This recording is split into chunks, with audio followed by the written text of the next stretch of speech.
दो तरह के इन्वेस्टर्स की बात करते हैं, एक जो शुरुआत कर रहे हैं और एक जो एक्सपीरियंस है। म्यूचुअल फंड को चूज़ करते वक्त एक्सपीरियंस जो है, उन्होंने बहुत सारा कुछ देख लिया है, जान लिया, समझ लिया है। नए लोगों को वो कौन से 3 फैक्टर्स हैं जो देखना चाहिए म्यूचुअल फंड खरीदते वक्त? आपने बिल्कुल म्यूचुअल फंड की इन्वेस्टमेंट अभी अगर शुरू करी है, तो जैसा मैंने आपको बताया कि if you want to take it on your own, then also there is no problem, but you should be fully aware of the risk reward pattern of the mutual fund which you are taking. तो सबसे पहले तो mutual fund के 3 भागों में बांट दे as per asset class, जैसे equity mutual fund, bond mutual fund और कमोडिटी म्यूचुअल फंड, जिसमें सिल्वर गोल्ड आ गया, गोल्ड ETF वगैरह, और चौथा एक REIT क्लास भी आ गया। ठीक है। अब ये क्लासिफिकेशन करने के बाद आप इक्विटी के अंदर आए, तो इक्विटी में 3 पार्ट और हो गए मार्केट कैप के हिसाब से, जिसमें large cap, mid cap, small cap. Large cap में कौन से आ गए? टॉप 100। आम्फी की जो क्लासिफिकेशन है वो कहती है मार्केट कैप के हिसाब से टॉप 100 अगर आप कंपनियां छाट दें भारतवर्ष में लिस्टेड स्टॉक, तो वो लार्ज कैप फंड में आ गए। उसके बाद वाले 150 मिड कैप में आ गए। अब 250 खत्म हो गया, और 250 के बाद जितने भी स्टॉक हैं वो सब स्मॉल कैप में आ गए। तो आपकी कैटेगरी 3 डिफाइन हो गई, large cap, mid cap, small cap. Asset classes define हो गई, इक्विटी, बॉन्ड और सिल्वर गोल्ड। अब इन सबको मिक्स करके प्रोडक्ट्स बनाए जाते हैं। जैसे एक मेडिसिन है, उसमें सॉल्ट्स को डिफर करके नए नए मेडिसिन बनाए जाते हैं, उसी में म्यूचुअल फंड को भी नए नए बनाए जाते हैं। जैसे एक कैटेगरी हो गई आपकी प्योर इक्विटी कैटेगरी, तो ये 100% इक्विटी लार्ज कैप हो सकता है, या 100% मिड कैप, या 100% स्मॉल कैप, या इसकी मिक्सिंग करके आप प्रोडक्ट्स बना जा सकते हैं। जैसे small cap, mid cap, large cap, अगर तीनों को मिला दिया, तीनों अगर एक डिसिप्लिन्ड पोर्शन में मिलाया, तो उसको मल्टी कैप फंड बोलते हैं। तो मल्टी कैप फंड का मतलब 25% स्मॉल, 25% मिड, 25% लार्ज, 75 हो गया। बचा हुआ 25% फंड मैनेजर अपनी कन्विक्शन के हिसाब से रीट वगैरह भी ले सकते हैं उसमें। सो 100% मल्टी कैप फंड में डिसिप्लिन्ड डाइवर्सिफिकेशन हो गया। ये अगर फ्लेक्सिबल डाइवर्सिफिकेशन चाहिए आपको, तो आप फ्लेक्सी कैप फंड देख सकते हैं, जिसमें लार्ज कैप, मिड कैप और स्मॉल कैप का proportion is defined by fund manager, not by the regulator. आप जब आपको लगे कि नहीं स्मॉल कैप, मिड कैप की वैल्यूएशन बहुत महंगी है, तो fund manager can take everything to the large cap.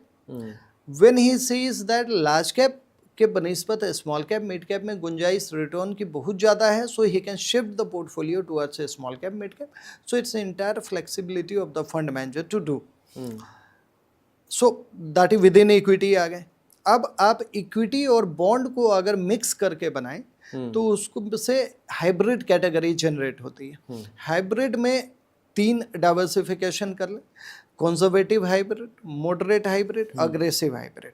Aggressive hybrid का मतलब क्या है? रिस्क रिवॉर्ड ज़्यादा होना चाहिए। इसका मतलब क्या है? इक्विटी का परसेंटेज ज़्यादा होगा, बॉन्ड का परसेंटेज कम होगा। सो दैट इज अग्रेसिव हाइब्रिड।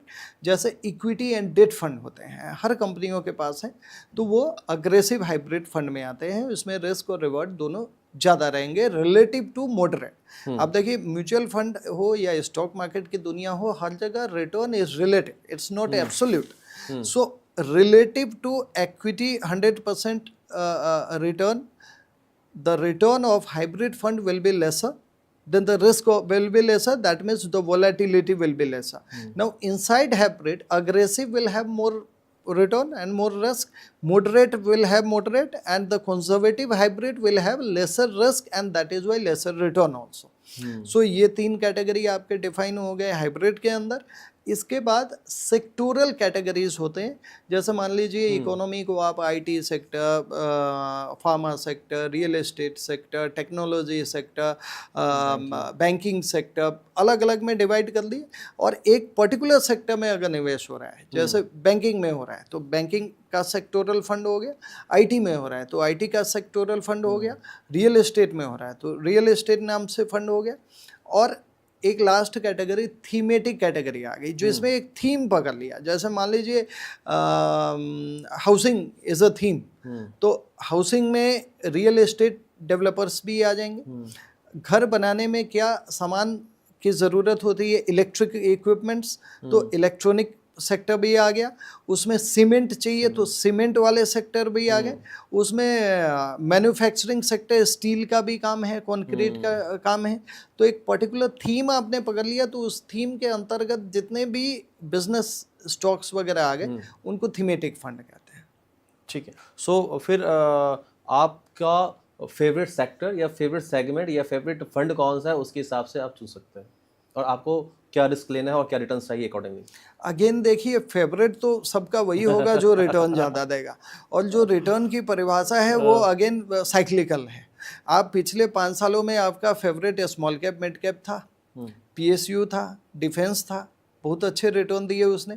अगले 5 सालों में जब वो रिटर्न देना कम कर देंगे तो आपके फेवरेट की डेफिनेशन से बाहर निकल जाएंगे। तो इनफैक्ट मुझे तो लगता है कि जो गूगल की रिसर्च में आपको फेवरेट दिखे उसको छांट लीजिए, और जो नॉन फेवरेट दिखे उसकी समीक्षा कर लीजिए। और जो नॉन फेवरेट क्यों है, क्योंकि पिछला 5 साल में वो सेक्टर चला नहीं है, वो थीम चली नहीं है। जैसे कंजम्पशन आज फेवरेट थीम होनी चाहिए, क्योंकि पिछले 5 सालों में consumption has been a laggard. जब 2020 में कोरोना के बाद फार्मा और IT चला, उसके पिछले 10 सालों में अगर देखें तो फार्मा वाज अ लैगार्ड।